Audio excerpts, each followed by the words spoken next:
hottest topics, the latest rumors, in-depth discussions, and the biggest headlines. Your weekly WWE fix all in one place. Find us on YouTube, iTunes, Automatic, and SoundCloud. This is the Main Event Podcast with your hosts, Imran, Arif, and Raza. It's time for the Main Event. What's going on, everybody? Welcome back to the Main Event Podcast. This is episode 39 with me, your host, Raza. Joining me once again is Arif. How you doing? I'm very well, Raza. How are you? I'm great.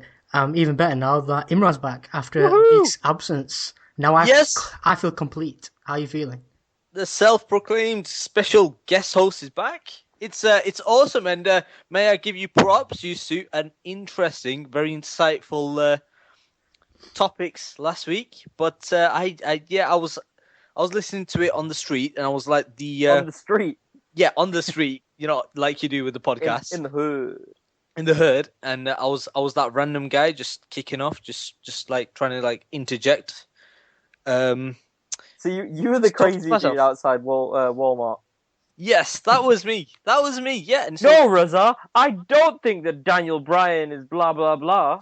Exactly, that was me. But it's good to be back and finally be heard. There any change? Good to have you back. If you did miss it, then we did record an episode last week that you can go back and listen to and download, episode 38.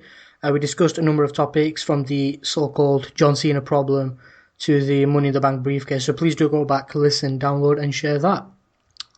You can tune in every single week on a variety of platforms and outlets. It's completely up to... just tune in? I was about to get to that. It's completely up to you where you decide to listen. You can choose from Podomatic, Mixcloud, TuneIn Radio if anyone uses that. Tune in. Subscribe and never miss an episode on iTunes as well as SoundCloud. And you can also subscribe and listen to every single one of our episodes on our YouTube channel. Search for the Main Event Podcast on all of those platforms and you will find us, I hope. I should check that, shouldn't I, really? If we're there. I could be directing them somewhere else. Finally, please keep in touch with all the happenings here at the Main Event Podcast. Everything from emailing us on tmepodcast@gmail.com. Arif is still waiting. Yep, just refreshing. You can follow us on Twitter at tmepodcast. Again, subscribe to our YouTube channel, the Main Event Podcast, and please go over to our Facebook page, the Main Event Podcast WWE, where we're posting regularly some breaking news, headlines, rumours, that kind of stuff. And thank you to the huge amount of likes and fans we've got that are going onto our page as well. It means a lot. We hope you continue to stick around. And we hope you enjoy what we have to offer. Your Google Chrome account may close soon if you do not click. Sorry, I think that's spam. Oh, we have another email. We do? Hmm? Sir, I need your help desperately. My name is Mbago. Please send $300 to my account immediately. I am a Nigerian... I think we should go ahead with this one, guys. This is a really... That sounds legit. I can agree with that. Just wired this over. Yeah. Now then, let's get on with today's show. As usual, a handful of topics, hopefully some good in-depth discussions. That's what we promise here at the Main Event. This time, the pressure is off Arif because Imran is back with us to share that workload as well. I feel like the weight of the world is off my shoulders. But we should begin with the news that rocked the WWE Universe not too long ago. Not long after Dusty Rhodes passed away, we've lost another legend, a huge loss to the wrestling industry. Last week, Rowdy Roddy Piper sadly passed away. Surprising news, guys. Shocking news, and for me, I know we think of that generation as being the Hulk Hogan generation, but for me, if there was one guy that actually stood out, made watching wrestling so much more interesting, it was Roddy Piper. And being at a very young age, I just loved everything he said, and it's just a shame now. I'm not going to get to hear him again. It's shocking. Yeah, I mean, as someone who obviously didn't grow up in that generation but heard a lot about it, I think for me personally, the memories that come back with Roddy Piper are the ones that occurred more recently. So his appearance at WrestleMania 21 with Stone Cold, it was magical, and Carlito, the ever-present jackass, I guess, popping up in the middle of it, and having Piper and Austin have this battle of the wits, and even recently have him in the same sort of ring and the same sort of category as people like John Cena and Hulk Hogan and The Rock and stuff, and really getting him to have that recognition later better than never, I guess. Yeah, I mean, with Piper, like recently we've not really had much of Piper, and I think his talent was just, I don't know, just so I don't know. Was he really? I wouldn't say underrated, but underutilized. I mean, Legends House. Did you guys watch Legends House by any chance? Nope. I would be lying if I said yes. Okay. Well, I did watch Legends House, and he was again awesome on that. Other than that, we've not had Piper on much on Raw, have we?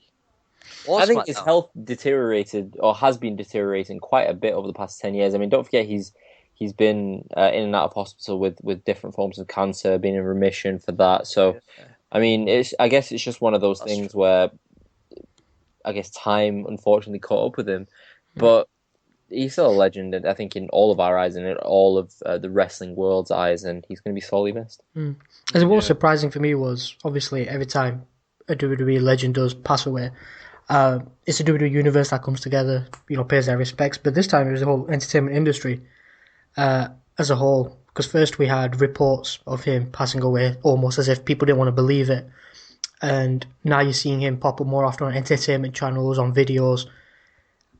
It's obviously a massive loss because of his Hollywood career as well. No, but that's what I meant by he was entertainment in WWE at that generation. He really was all around entertainment. I mean, it's good. It's good to see people are picking up on this. Yeah, and it's not just WWE. Yeah, actually, the very next day, Rowdy. Who? Oh, his daughter, Rowdy Ronda Rousey. That's the one. His daughter had a fight, and she won within a minute, and she paid respect to, Rowdy Roddy Piper, and yeah, it's nice to see that. It's nice to see everybody coming together. I mean, reports of entertainment shops having their own private memorial service. So it's nice. It's nice to see that, and he's gonna be dearly missed. I think moving back to the wrestling side of it as well, it was really, really nice. I think the video package, and WWE do an amazing job with these video packages with only a couple of days, I guess. And it's not a great topic to have to put a video package together for, but to put these packages together that really embody the life, the times, the music was perfect, and I think it was a really class act by the WWE to pay homage to one of their greatest stars. Can I just say that tribute video was the very first tribute video about someone's passing. That just made me laugh. Made me laugh so much, and then made me cry at the end. I had tears at the end, realizing that he's gone now. But yeah, I'm gonna really, really miss him. But I guess we've got WWE Network there, so I could go back at least watch the WCW era of his career. Wasn't long, wasn't much, but he was highlighted quite well there. So I think it's always difficult when someone passes away that you really look up to and really embody and envision with, especially someone that in the industry where you really you really I guess align with that industry. And I think wrestling is one of the biggest and most difficult places to have idols, because essentially you get to watch these people from their 20th birthday up until their death, because they're always just a big part of that industry. They'll never leave it, and I think Roddy Piper was the embodiment of the industry, and he held his own well. Yeah, he was huge. I mean, what made it shocking more is Dusty as well. A month after Dusty passed away, sadly as well, we lost another great one. So it's not the ideal topic I wanted to start off with. I just thought we should obviously pay our respects, just like everyone else has. And yeah, it is a sad time in the WWE. But Reza, just when you think you know the answers, I changed the question. I just wanted to say that. Oh, you don't have a question for me? No. But I'm going to hit you in the head with the coconut. Oh, I was just about to say that's probably the most iconic moment I can remember from what I've seen of Roddy Piper. No, I'm serious. I'm about to hit you in the head with the coconut. Arif, how low can you go? Well, I am on this show. Hilarious. That was awesome. Well, we will move on now. Monday Night Raw. Well, following Monday Night Raw, I should say, the hyped up Stone Cold Steve Austin podcast. The guest this week, it was Paige. Hulk Hogan. Finally, we got the on. What theme music is that? I don't even know what.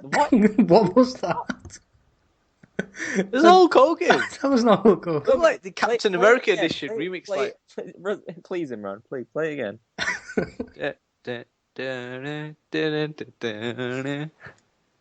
I have no. At first, I thought it was Stone Cold. Then I thought that doesn't really fit.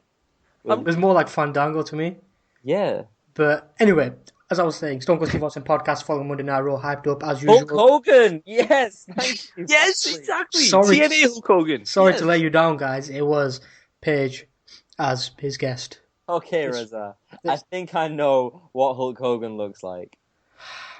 Hulk Hogan is a 5'2", skinny English girl from Nottingham/Devon/England. They're only 5 miles away from each other, right? Something like that. Down the road in Nottingham.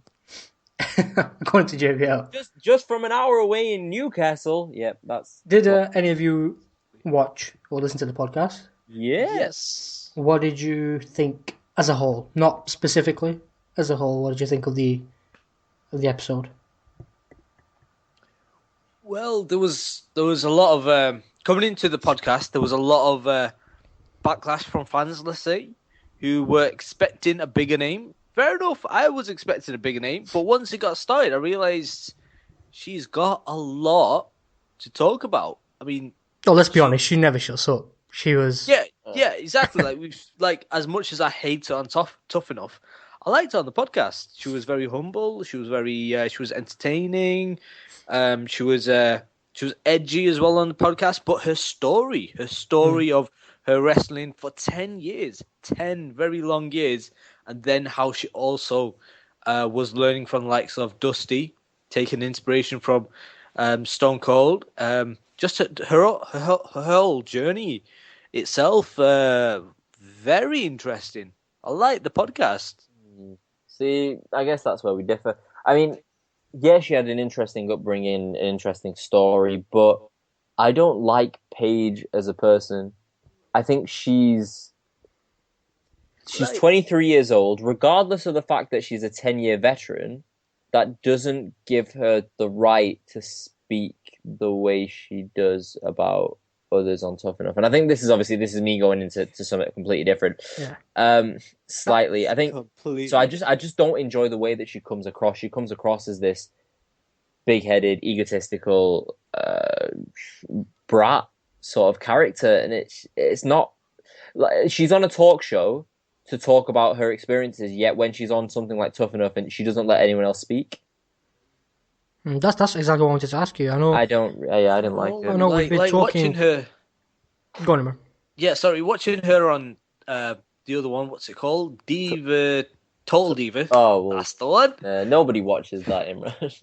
I watched that. Yeah, watching her on Total Diva. She's the same. She's very loud, very erratic, very hyper. She does act like a kid. She does everything she wants to do. Yeah, she's exactly the same on Raw as well. She's exactly the same on Raw. She when she takes out someone, she puts her hand to her face and she calls them a loser, and it's just like it's just not entertaining. It's like when Daniel Bryan used to come out when he won the title, and went and it takes you out of the moment because these people just aren't as charismatic as you'd hope they would be. I don't know. It's not about being charismatic. It's like if she's putting a play. It is when you're on a talk show. No, it's like if she's putting a play on. For me, it kind of breaks that, that moment of belief, I guess, in that character. I don't read. Yes, but it's not fun to watch when everyone else is trying to be serious. Yeah, but I liked her. Break that. I liked her. Her story as Brittany as herself. Mm. Interesting. I think the rest of her just lets her down. There's something I wanted to ask Arif. Obviously, you and I last week as well, we talked a lot about Paige. Reza, I can't remember what happened last night. Well, we were talking about the way she comes across on Tough Enough. Maybe she's showing tough love, or she's just being plain rude. Do you think that was 2 weeks ago? I'm sure. Do you think? We talk about it every week. Probably. Yeah, let's be honest, we do. Do you think this plain rude act is an act for Tough Enough and Total Divas, and she's really like what she's in Austin? Because in the Austin podcast, she didn't seem that out there as she did on, well, to me anyway, on Tough Enough and Total Divas. Well, that could have been because she sat opposite a legend. Do you think that is all an act, or is she like that as a person? I think she showed herself to be a little bit like that on the Stone Cold podcast, but being in front of obviously Steve Austin, one of the greatest superstars of all time, she's going to sit there and listen. And obviously, she was still on the receiving end of it. Don't forget as well, she wasn't the one giving the questions. She wasn't the one asking the difficult things. So obviously, she wasn't there to try and make a mockery of everyone else. I mean, every other situation she's in, she's against somebody else. So be it on Tough Enough where she's a judge, she's against the contestants and she's trying to rile them up and stuff. Total Divas, exactly the same thing. Against the divas, she's there to rile them up and she's there as an agonist to them. And in the ring, it's exactly the same thing as well. And when she's in that adversary mode, she's completely different. And well, to be fair, actually, I wouldn't even say she's completely different. I just would say that she's just, like Imran said, she just takes people out at the moment. I don't like her. No, but I'm gonna take something out of what Stone Cold asked her actually on the podcast, where he was like, "So tell me what Paige is," and her response was, "Paige is an exaggerated version of herself," and that's what we see on Raw. A lot of exaggeration. That's what we see on Tough Enough as well. A lot of exaggeration. But Imran, could you not say that that's the same? That's the same for every character in a sense, but maybe she needs to change that character because it's not resonating as much as she would want it to. Yeah, it's not. It's not. It's just. Look, every other superstar is generally an exaggeration of themselves. The Bella Twins are generally an exaggeration of what they are in real life, I guess. John Cena, he pushes his hustle, loyalty, and respect fact to the max more than he would in his everyday thing. Even someone like Kevin Owens pushes that bad guy aspect. Yeah. No, there is that, but she's also trying to be different as well. And like, I don't know. I'm not trying to defend her for the way that she behaves, the way that she talks, because I don't like the way she talks. But she is trying to be different. She's always tried to be different, more different than AJ Lee tried to be different. I think there's being different than being rude at times. It's a big difference. Imran, I completely agree with what you're saying. I just think that she needs to maybe just sort her little attitude problem out. Yeah, it does come across as an attitude problem. Just sticking with the Austin podcast, I know Arif was talking about the Hulk Hogan appearance that was supposed to happen, but obviously didn't for obvious reasons. What do you think that podcast would have been like? A lot of racism. A lot of just racist insults just thrown left, right, and centre. Just a hell of a lot of racism. So much racism, it would have been ridiculous. No, I think it would have been really, really insightful. I think Hulk Hogan now, compared to Hulk Hogan 8 years ago, you can't make the same distinction. We all know why WWE got rid of him, but he's not the same person he was 8 years ago. So that podcast would have been pretty tame. Yeah, no, absolutely. But again, like Hulk Hogan, what do you talk about? There's so much to talk about. You talked about not only 30, 40 years of wrestling plus behind the scenes, and then there's so much reality TV shows he's done as well. So much drama, so much racism, so much to talk about. Yeah, but I mean, we got a little bit of him on Tough Enough, and granted, it's not his show, but he didn't seem that interesting on Tough Enough. Yeah, he didn't. But like, that's where you've got Stone Cold, who brings the best out of people, and talks the talk really. No, Stone Cold doesn't really do it for me. He doesn't. I'm a global icon and a national treasure. You know what it Welcome is? to the podcast. I realized you're a Rock type of guy over a Stone Cold. I do like The Rock more than Stone Cold. I'm a Stone Cold guy over The Rock. I am becoming a Stone Cold guy over The Rock. It's okay that you're both wrong. It's okay. That's fine. Because I think The Rock was the total package. Stone Cold, everything was given to him a lot more. No, but was it really? He was given the opportunity and he ran with it so much that WWE ran with him. I think there was a difference there. Okay, we're not getting into this. I know where this is going. We're not going to sit for half an hour and talk about who's better, The Rock or Stone Cold. That's an episode for next week, though. Rock versus Stone Cold. Put it in your diary, kids. Let's move on. The following night, which was last night, Tough Enough.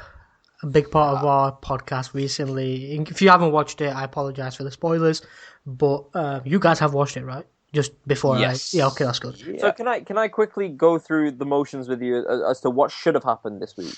Okay, well, what happened was on Tough Enough. No, before we spoil what actually happened. Okay, go ahead. Go through.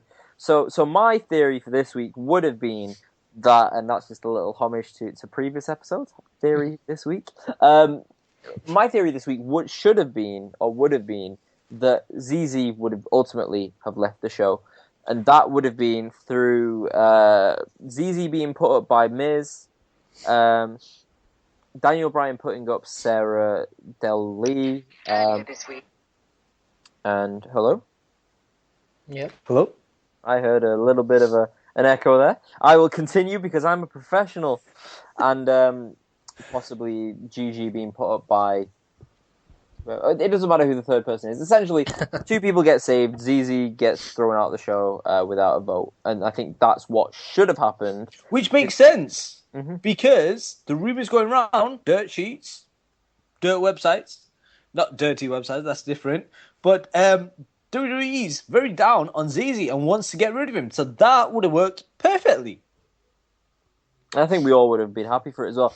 Mm-hmm. But, as Paige said on Tough Talk, it's a popularity contest. As we've been saying for weeks, Indeed. It's a popularity contest. And ultimately, because of this, ZZ and Sarah Lee are going to win. Sarah Del Lee. Well, let's just go through what happened. Well, through the episode, it was a decent episode, to be fair, even though the primetime players have done the least any WWE superstar has done on Tough Enough. Okay.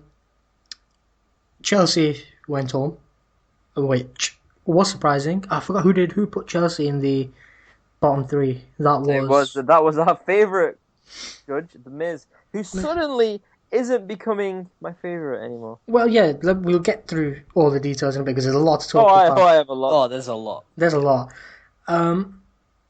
What was surprising to me was the fact that, let's say Paige didn't make the save, we would have been talking about Gigi going home right now. I used to think she was probably the second most popular. Yeah, I don't understand how this has come about, because we lost Patrick, we lost Mohammed Hassan Mada, we were going to lose Gigi, but we lost Chelsea. We lost Chelsea. I don't understand how this is working. These are some good, genuine wrestlers. I mean, let's go back to even before Daria. These are actual good wrestlers. Not... No, Imran, we can't say wrestlers. They're sports entertainers. Okay. What's left are entertainers that don't entertain well, yet are being given a wrestling contract to wrestle. I disagree. I think they entertain well. I think that's the problem. That's the problem, because we want wrestlers. Yeah. The WWE Universe wants wrestlers. Paige wants wrestlers. Miz wants his own show on Broadway. But Daniel Bryan wants wrestlers. People want wrestlers, but this is an entertainment show. Just like Total Divas is an entertainment show. Just like Legends House is an entertainment show. They're all the same. It's all the same. It's all fixed. No, agreed, it's fixed, especially with the fact that they've got a whole week to pick and choose highlights, to choose the highlights that fit WWE's model. Completely agree. But I really want to see the best wrestler coming out of this, because I genuinely want to see them on SmackDown at least, because I watched SmackDown, if not Raw. But we lost the best wrestler 2-3 weeks ago. Yeah, stupid. My name is Patrick Clark. And I'm here. Are you not going to finish No, I've forgotten what he sounds like. Yeah, we do miss him though, because Patrick did add. But the biggest gator, that's Dusty Rhodes / ZZ. Sorry. Well, what did you make of biggest gator? I think we start with The Miz. What do you make of him, The Miz, highlighting Amanda as someone who did let his comment get to a head? That was clear in the entire episode. And then backing out of his decision last minute. It was saving Amanda as well. Let's not forget, because Paige was ready to pop Amanda into the bomb 3. Exactly. It didn't make sense saving her because she was just hot. He essentially saved her twice. Let's be honest. Yeah, he did. Oh yeah. He stopped Paige from picking her. Oh. Clever move by The Miz though, on his part. I don't think he ever intended on putting her there. I don't know. See, that's the thing. I think The Miz has come to spice things up. He has done that. And that's exactly what he's doing. I think he sees this is a popularity contest. We're not looking for the best. Well, we're not going to get the best wrestler, so why not get the best entertainment out of this? Get more of the shock factor into these shows, these episodes that they were lacking. I mean, it's got us talking about the show a lot more. So he's doing something right, The Miz, if not giving us, saving the best wrestler. Arif? I just think it's a joke, Rosa. You sound really upset about it as well. Yeah, because every week I think, okay, now we've got someone here that can actually do something. Yeah. And every week they go home. We've had the same thing with Patrick. We've had the same thing with Marta. We've had the same thing now with Chelsea. The past 3 weeks it's been an absolute joke. While people like ZZ, people like Sarah Lee are still in the competition. Granted, Josh is worth his weight in gold for the WWE, and he is ready to be a WWE superstar. Same thing with Tanner, but they're not at the same sort of level as Marta and Patrick were. Granted, Gigi has won all the competitions, and Amanda looks good, and she looks good, like she'll be good in the ring, but Chelsea's got that background, and she's gone now as well, and it's an absolute joke. But on the plus side, on the Indies, we've got Patrick Clark and Marta teaming up. Yeah, I heard about that. Yeah, they're a tag team. They're called... Are they actually? Yeah. Yes. Marta Clark. So catchy. It just rolls off the tongue, doesn't it? Yep.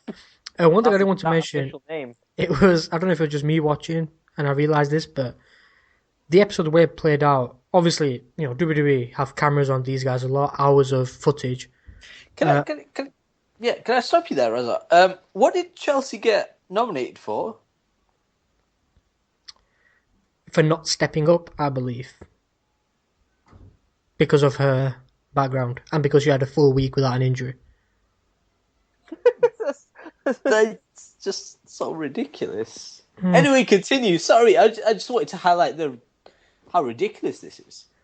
As I was saying, I don't know if it was just me when I was watching it, but the WWE do record a lot of Tough Enough, hours of footage, and they edit it. Do you think they did edit it in a way where it looked like they were trying to sabotage ZZ, so fans do think, okay, enough's enough, while they made Josh look like this guy's going to win? I think that ZZ sabotages himself. Let's be honest. He looks terrible in the ring. He needs to have a break every 5 minutes.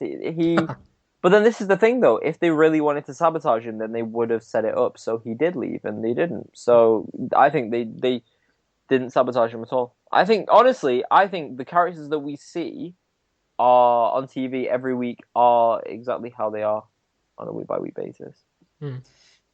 I completely disagree. I think WWE's set up everybody from the start. Vince McMahon has eye on the favourites. Sarah Lee, who's the other one? Josh. They're going to win, without a doubt. They've been saved so many times, without a doubt. Sarah Lee was Vince McMahon's favourite from the start. Is that what you're saying? Yeah. Sarah Lee, when he's got people like Gigi, who looks like she could just literally move into the Divas division right now and exactly looks like the Divas that Vince McMahon wants. You think Sarah Lee... She couldn't wrestle that well. She was can't wrestle that. Bottom for 4 weeks now. How's she favourite? Sorry, man. So this is why Vince likes her. This is the point you're making. No. What the point I'm trying to make is that she's been at the bottom. But she's going back to being set up. She's been saved. She's been showed that now she's got this attitude, so that we're starting to grow and like her. It's just the format of the show helps her, helps the underdog. She's the underdog that ZZ was before. At the end of the day, one of the reasons fans are voting for Sarah Lee and ZZ to stay is because they want to teach WWE a lesson. They're proving that Tough Enough is a joke. Really? Is a joke. I don't think they should do that. We've got, as fans, we've got a tiny opportunity to help bring in a future WWE champion potentially. Yet fans vote for ZZ and Sarah Lee, and when you fast forward a year and they're released, fans are going to complain that the show was pointless, whereas they're playing the big part in making the show pointless. Yeah, but bear in mind, guys, we've only got 3 more episodes of Tough Enough. Is 3 more weeks, the ideal time to actually pick a winner? Do you think? WWE have put themselves in a massive situation where they're in a hole.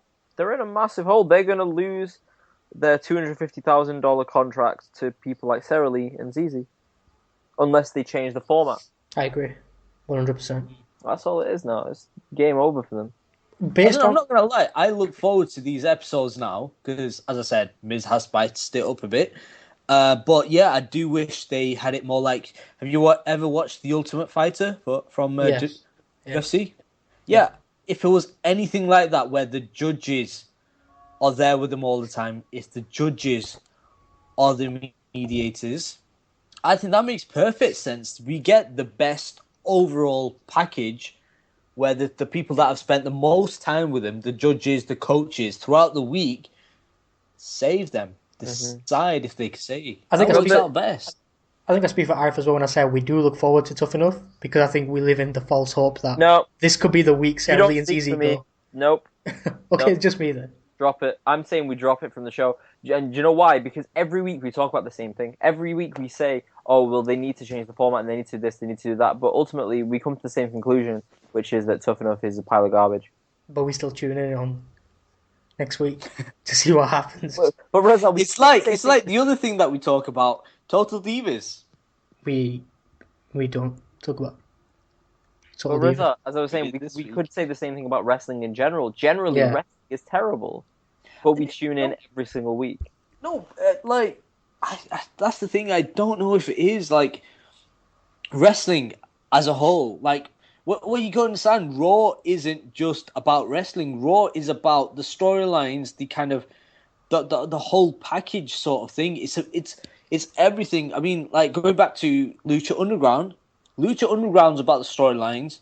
New Japan Wrestling's about the wrestling. Both of them do what they do the best. Ring of Honor, okay, bit of both there. But being a televised show that Raw is, every single week, there's a lot they have to juggle around, a lot they have to keep happy, a lot of groups that they have to keep happy, viewers, different type of viewers. They do it well. They don't, granted, they don't get it spot on all the time, but they do it well. Arif? I'd still stand by my statement. Wrestling is terrible. Okay, let's just try. Wrestling is terrible. Let's just try. Oh, God, you really got to watch Lucha Underground. No, okay, so when I say wrestling is terrible, I mean WWE is terrible. As a representation of the best wrestling company in the world, the WWE is terrible. The storylines are done really poorly. I think the same thing happens every week. You go into a show and the authority of Seth Rollins comes out and he has a little bit of a talk and he gets interrupted by some person. And this is the way the storylines go every single week. This is a global company where they pay people to come up with storylines, and these people come up with the same storylines every week. And then we have to rely on the ability of the individual to push the storylines. People like Kevin Owens, people like Cesaro, people like John Cena. These are the people that are pushing these storylines. It's not the people that are writing these storylines. Here's the thing, though. You're talking about a minimum of 7 to 8 hours of wrestling content. It's too much. Too much wrestling a week. It's too much. And they have 4 to 5 weeks till the next pay-per-view. Too many hours. Raw should be 2 hours. Raw should be a 3-hour show. I appreciate you guys have a lot to say. Can we get back on to the topic of Tough Enough? I know you don't want to talk about it. No, I'm done talking about toughness. Before we move on, this segment. Go ahead. Before we move on, I just want to ask, as I always do, based on who's left, who do you see being in the bottom 3 next week? ZZ, and Tanner. Arif? It doesn't matter anyway. Because ZZ's not going home. ZZ is never going home. Especially not now that 2 out of the 3 of the judges have used their saves. ZZ is never going home. Bryan might use it. ZZ is going to live in the WWE Performance Center for the rest of his career. He doesn't want to go home. He's just never going home. Go back to the Gators. Right then, any predictions on who you think's going to win? Should I ask that, or are we just going to stick with ZZ? Sarah Lee. Okay. You're going with Sarah Lee. I'm going to go with Amanda now and Josh. Okay, if we're still on the same format in the final week where the public chooses, then ZZ and Sarah Lee, there is no way of choosing against them. I think if they do change the format, then Josh has gone. Yeah, if they change the format, then anyone could win. Josh and Amanda.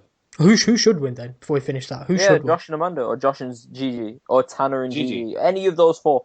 Josh and Gigi. Josh is built as a wrestler. Josh, and he's giving it all like a real WWE superstar. This means more to him than Tanner. Josh, Tanner, Amanda, Gigi. Can you see these 4, all 4 of them getting a developmental contract? Yes. No. Tanner has got a personality of a spanner.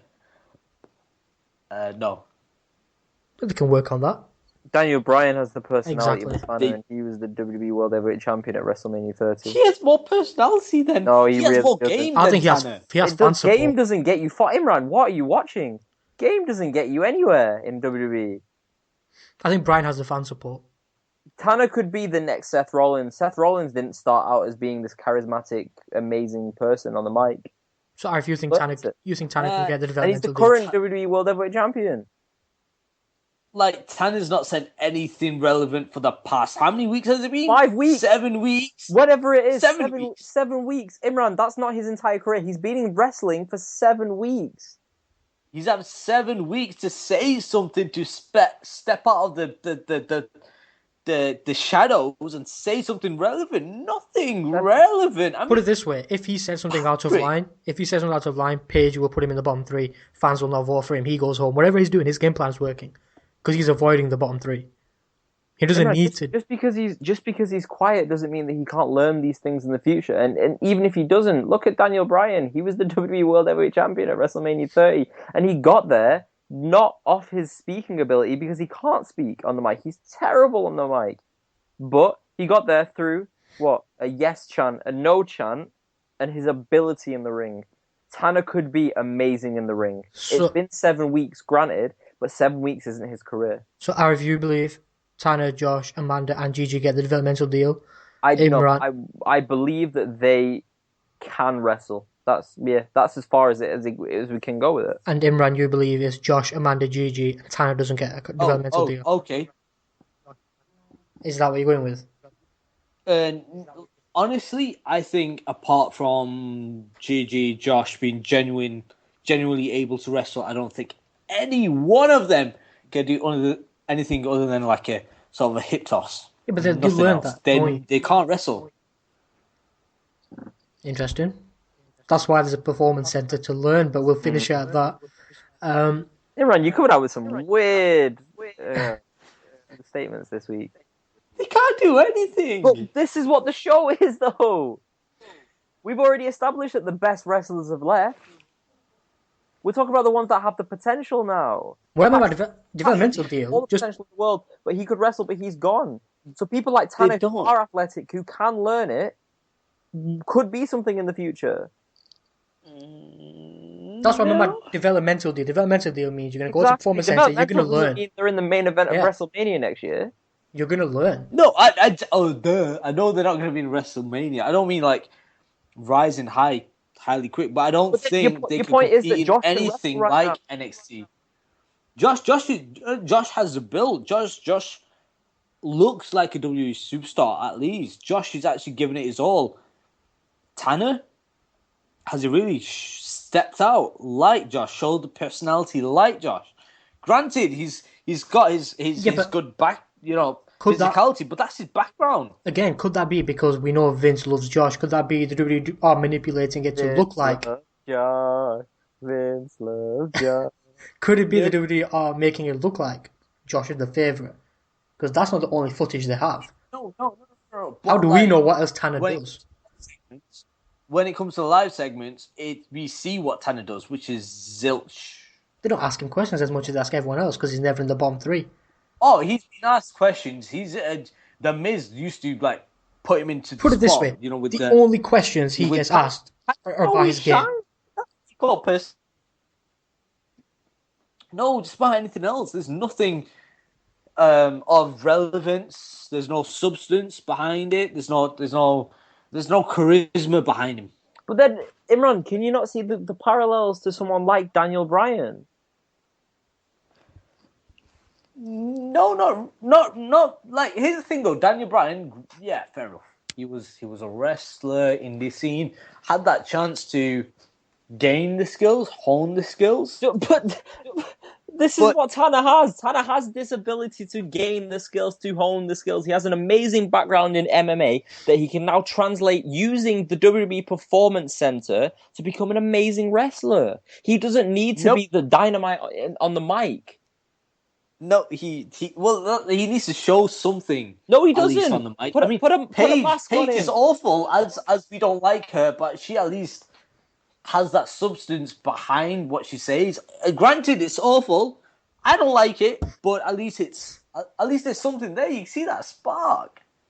I'm gonna finish it there. We can go by this all day. Let us know what you thought of Tough Enough and the elimination of Chelsea. One thing we did highlight a lot there was Daniel Bryan. The fact that he's not that great on the microphone, no charisma and anything. Daniel Bryan, I want to ask, is he a B+ player? Ooh. Don't answer all at once. It's fine. I didn't want to admit this a couple of years ago. I was like, you know what? No, he's awesome. Yes, he's awesome. But yeah, like he's not a true main eventer. I don't think he will ever be a true main eventer. So B+ is best for him.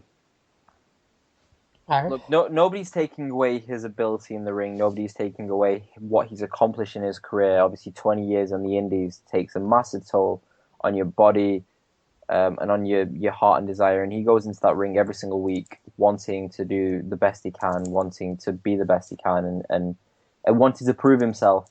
Unfortunately, the WWE has high standards. And unfortunately, in WWE terms, he isn't an A player.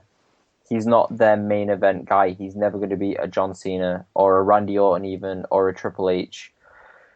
And that goes with a lot of wrestlers at the moment. So people like Kevin Owens, Cesaro, these people are never going to be A players. They're always going to, unfortunately, be B+ players.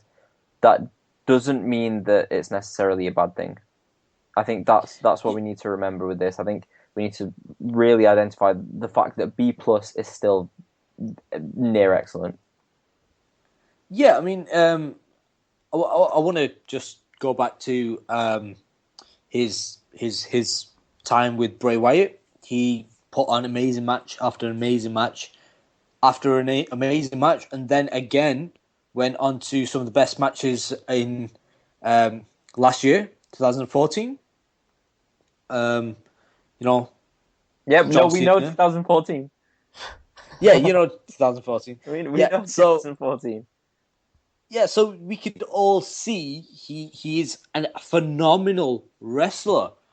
But again, Raw, WWE is about the entertainment package, is about being the whole package. And that's where he kind of lacks a bit with other guys.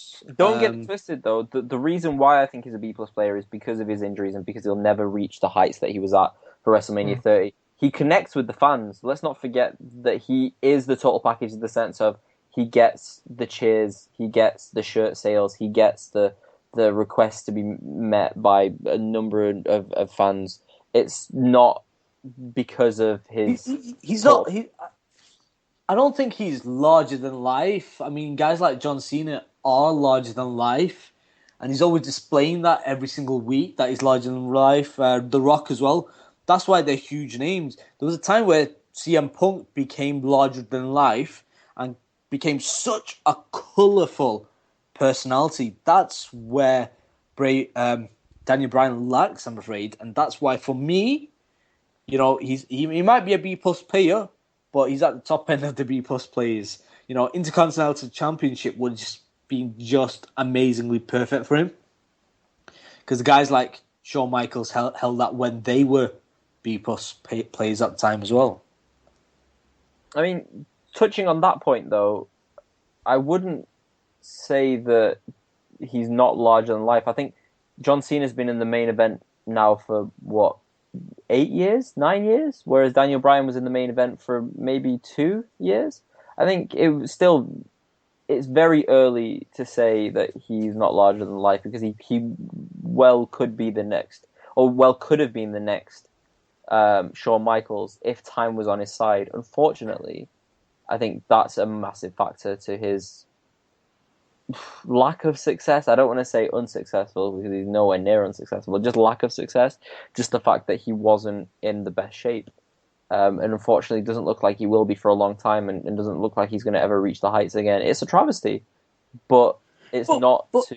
Okay then, here's the thing. Do you think WWE's using him in the right role, where he's kind of like still there, but he's not there, so he's on the Tough Enough, he's releasing the books, he is still... bit by bit, he's still playing, I don't know, like the supporting role on Raw, where he comes randomly as well? He could play the Shawn Michaels. He could play the Shawn Michaels and get massive pops, just popping up randomly, like Rey Mysterio used to, just popping up everywhere. But I think we've not seen the last of Daniel Bryan. I think that's for sure. I think it looks like he might be coming back within the next couple of months. But yeah, like I said, I just don't think he'll reach the heights. Rosa, what do you think? I think Daniel Bryan is great. He's a good wrestler, fantastic wrestler. Oh, of course you do. Why did you go marry Daniel Bryan? Someone beat me to it, so sensitive subject for me. Rosa Bryan. Yeah, it's got a ring to it again. Sorry, Rosa Danielson's. But I agree, he is a B+ player through no fault of his own. But I did read somewhere a few weeks ago that doctors have cleared him to compete. So that does raise the question: are WWE scared to book him again, just in case? Because that's twice he's competed and twice he's had to vacate the titles. Do you think he could possibly use in the same role that I don't want to compare him to Brock Lesnar, but as like a special attraction, a part-time wrestler? Not a special attraction, but part-time wrestler. Just like, I don't think he could be a special attraction. And there. I don't think he can be a special attraction. No. Really? No. Yeah, he's a B+ player. I mean, not anymore. I think if he was promoted for an event towards WrestleMania 30, yes. Now, no. Whereas Lesnar, you can do it any time of the year, and people will be in the seats ready to watch him. Yeah, I mean, we all saw Beast in the East, where granted, it wasn't the best opponent. It wasn't much time in the ring, but it was Brock Lesnar. That's what I came into, tuned in to watch. Same as everybody else, they tune in to watch Brock Lesnar. So that's a special attraction. What, did some people really want to watch Brock Lesnar, or did they want to watch the so-called B+ talent in Kevin Owens and Finn Balor who stole the show? No, I still think that you came for Brock Lesnar, but you stayed for Finn Balor versus... yeah, that was a nice way to put that, actually. Thanks, Arif. No, I'm just a little... Like, I would pay to watch a Daniel Bryan special, or for him to be on a show. I would, like we did for Beast in the East, technically. But I can understand where you guys are coming from in the sense that he's not really the special attraction. Maybe he will be, though. Maybe it's like... Would people have thought maybe 20 years ago that Shawn Michaels would have reached the heights that he's hit right now? And I know I always do this comparison to, and it's always one wrestler to one wrestler, but I really think that Tanner equals Daniel Bryan equals... Going back to Tanner. That's what it is. It links. I understand where you're coming from, but as I said, now, like, if they promoted... Actually, it could work both ways because it's been out for so long. But if you promoted a massive event towards WrestleMania 31 with Daniel Bryan as the showpiece, it wouldn't be as successful as it was if it was towards WrestleMania 30 a year earlier because of the success he was having. Agreed. Unfortunately. But how, if he returns to the ring, which I'm guessing he will, he is still a big attraction, he will sell tickets on this epic return, how would you book him? As in, storyline, opponent, does he go for a title, lighter schedule, things like that? He definitely goes for a lighter schedule. Yeah. I think here's the thing about talking about schedules as well. Actually, by schedule, I don't mean the amount of time that he wrestles. I mean the amount of time that he has off as well. Because bear in mind, these guys are always traveling, like something stupid, like 6 days a week. 5 days a week. They're always traveling, always on the road. Their life is on the road. That's going to play a part in Daniel Bryan's health as well. So by schedule, I do mean that as well. Just keep him off TV for set number of weeks, then bring him back. That's how I would book him. But I would book him for a big show like WrestleMania, like SummerSlam, Survivor Series maybe. That's big still. Yeah, book him like Jericho. So bring him back to feud with the younger wrestlers to get them over. Like everyone remembers that classic, Jericho versus Fandango at WrestleMania, right? Unfortunately. You could do the same thing with Daniel Bryan. Daniel Bryan versus Tanner, WrestleMania 31, 2. Tanner. 2. Nobody speaks. Just a straight up wrestling match. But yeah, so I'm guessing we're all going with the fact that Daniel Bryan is now Intergender tag match. Brie and Daniel Bryan versus Chelsea and Tanner. Oh god. Oh my god. Oh, Brie mode. Well, yeah, it's going to be on Total Divas, right? Oh god, that would be the best thing ever. I don't think he's still talk on Total Divas anyway. I really hope WWE signs Tanner. I'm gonna buy one of his shirts. Oh, I'm going to burn one of these. It'll be plain black. There'll just be nothing on it. There'll actually be nothing on it. It's just black. Like, I don't think I made this clear. I really don't like Tanner. Why? I don't want to go back into it, but I really don't like him. Okay, fair enough. That's your opinion. Fair enough. Yeah, so let us know what you guys think about Daniel Bryan. I guess in kids' eyes, he's still the man. But yeah, let us know what you think about Daniel Bryan. Is he a B+ player? Were Triple H and Stephanie McMahon right? Right, time for the main event, guys. Any guesses on what I have? It's not Tanner. It's not Tanner. It's a podcast. What topic do I have in the main event? Totally won that. Topic for the main event.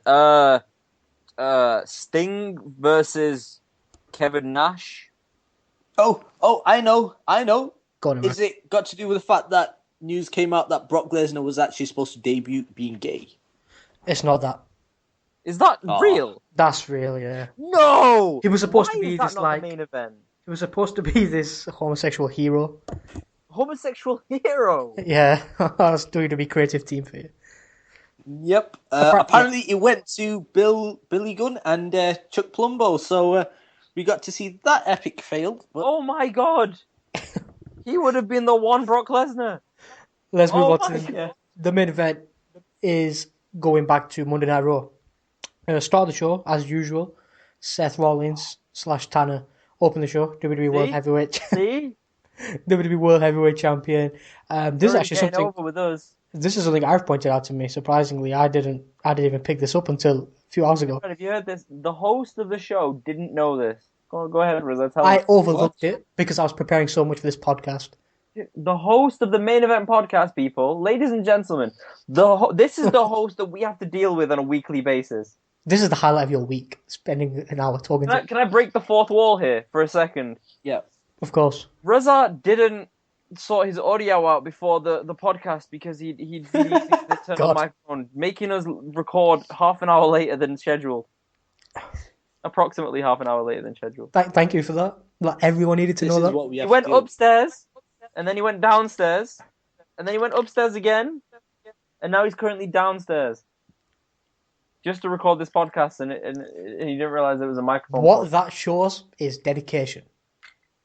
It shows stupidity. That on Monday, I was preparing for the podcast, which this is why I overlooked what Seth Rollins said, and I'm here moving room to room to room just to record. That shows dedication, if I'm being honest. Let's get back on track. Again, yes. Arif pointed this out to me. Seth Rollins, he's issued his challenge to John Cena with a fantastic shirt. Champion versus champion, both titles on the line, winner takes all. Interesting. That's the United States Championship that John Cena currently holds to be defended against the WWE World Heavyweight Championship that Seth Rollins currently holds. And I think it's funny that we'll now eventually get to the WWE World Heavyweight United States Championship. That title is just absorbing every other title. Do you really think that's what's going to happen? Eventually, WWE World Heavyweight Champion... No, wait, sorry, let me get this right. WWE World Heavyweight Intercontinental United States Divas Women's NXT Championship is eventually where it's going to be. There's one title holder, and it's going to be Festus. I think... that bell is going to ring, and he's going to go crazy. Like, here's the thing. Like, it's like as if they looked at the WWE title, so the whole black part was like, oh, it's like a black hole. Let's have a black hole storyline. We're just sucking in all the rest of the titles. That's all that it is. But coming out of the SummerSlam is, I think it is going to change things. I don't imagine WWE and the WWE World Heavyweight Championship title being next to the United States Championship. Oh God, this is so confusing right now. But yeah, I've never pictured them two titles together. So what I think will happen, there are a couple of avenues that the WWE can go down with this, and obviously I think this is where Daniel Bryan was supposed to be integral. So it was supposed to be Daniel Bryan versus John Cena at SummerSlam to maybe combine the titles or make a new title. I don't know. But essentially what we're looking at right now is the United States Champion versus the WWE World Heavyweight Champion. Either the title holders can combine, so we'll get one WWE World Heavyweight United States Champion, but just a WWE World Heavyweight Champion, or we'll get one person holding two titles and defending two titles, something that I can see Cena doing, unfortunately. Or, this is the third option. Now, with the United States Championship being built up as much as it has,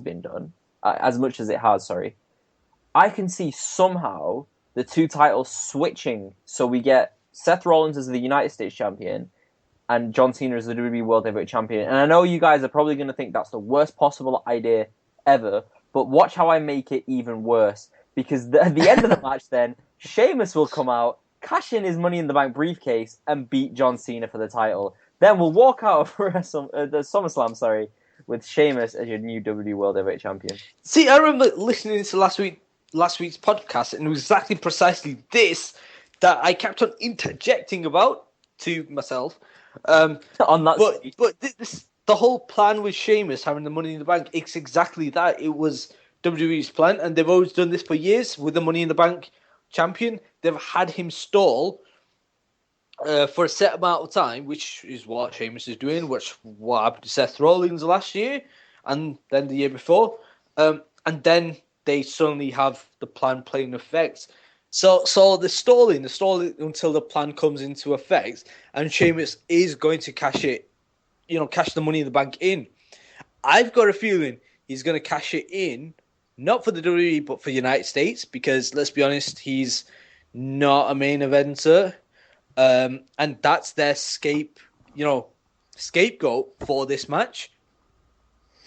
Why would he cash in for the United States? Yeah, I don't think that's when the contract is for the WWE World Heavyweight Championship. No, you can cash it in for anyone, right? No, it's just for the. Yeah. Apparently, it's just for the. Well, it's supposed to be just the WWE World Heavyweight Championship. Just the like. I think he might just get confused, knowing Sheamus. But I still think, going back to what it was last week, I think we're not probably going to see the third option that I went with there. I think we're going to see Roman Reigns beat Sheamus for the briefcase once his feud with Bray Wyatt has been completed. So, what do you think will happen? Take Sheamus out of the equation. No, I want to add Sheamus into the equation, Reza. No, take him out. No, I'm putting him back in. He's staying out. I'm putting him back in. What do you think? I've left the door open. He just walked back in. What do you think will happen?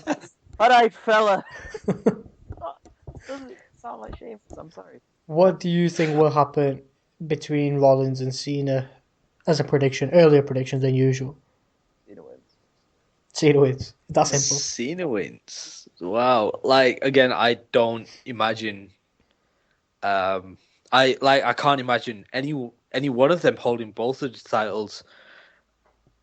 Cena wins. But Cena is going to win. He's always painted as the underdog, but he's never the underdog. That's what I was saying last week. He isn't, is he? It's a joke. It's an absolute joke. John Cena is a joke. The John Cena problem. Do you think, considering this is not the main event, that they can get away with having some sort of odd finish? Not at SummerSlam. They could get away with it at Battleground, but not at SummerSlam. I think it would. Why can't they? Because the title match isn't the main draw here. Exactly. The Brock Lesnar Undertaker match is what's got everybody tuning in SummerSlam in the first place. What's going to have them tuning out as well, and it's going to have them it's going to have the fans talking about that match, not so the outcome of the title match. It doesn't matter what it is. I'm just saying, traditionally, big events. So the big events are the Royal Rumble, Survivor Series, SummerSlam, and WrestleMania. You have an ending that's fit for every single match. You don't generally get your disqualification finishes. You get your shenanigan finishes, but you don't necessarily get that we normally get on SummerSlam. But that was a shenanigan finish. It wasn't a disqualification finish and stuff. And I think we'll probably get some interference. Yes, Rollins could win, but essentially, eventually, Cena always wins. So with SummerSlam, it's the Brock Lesnar Undertaker match. It's the Cesaro versus Kevin Owens match that everybody cares about. But in terms of the title match, again, it will be Cena that wins. I do see a cash in there, some sort of shenanigan finish, as Arif put it. As a whole, I don't see a 4-hour worth huge show. I just see matches here and there worth tuning in for. But the big one, The Undertaker, is a must watch. Interesting. I think. I know you don't care what I think, but I think. I care what you think. Oh, thank you, Ash. Sorry, I don't care. I don't care what you think. Sorry, my English is not good. Anyway, I think this is really emotional for me. I'm just getting bullied. I think. I say, Cena always wins. Cena will eventually win. Get that 16th title. Such a sad way to finish. But I am afraid that's all we have time for on the Main Event Podcast this week. Thank you all for listening. Thank you guys for your input and thoughts as well. Let us know what you thought of the podcast this week in the comment section. Wherever you're listening, any tips, suggestions, anything like that is appreciated. Thank you for joining me, man and Arif. Thank you for having us. All right, thank you. No problem. Please like, subscribe, download, and recommend us as well. And we will see you next week on the Main Event Podcast.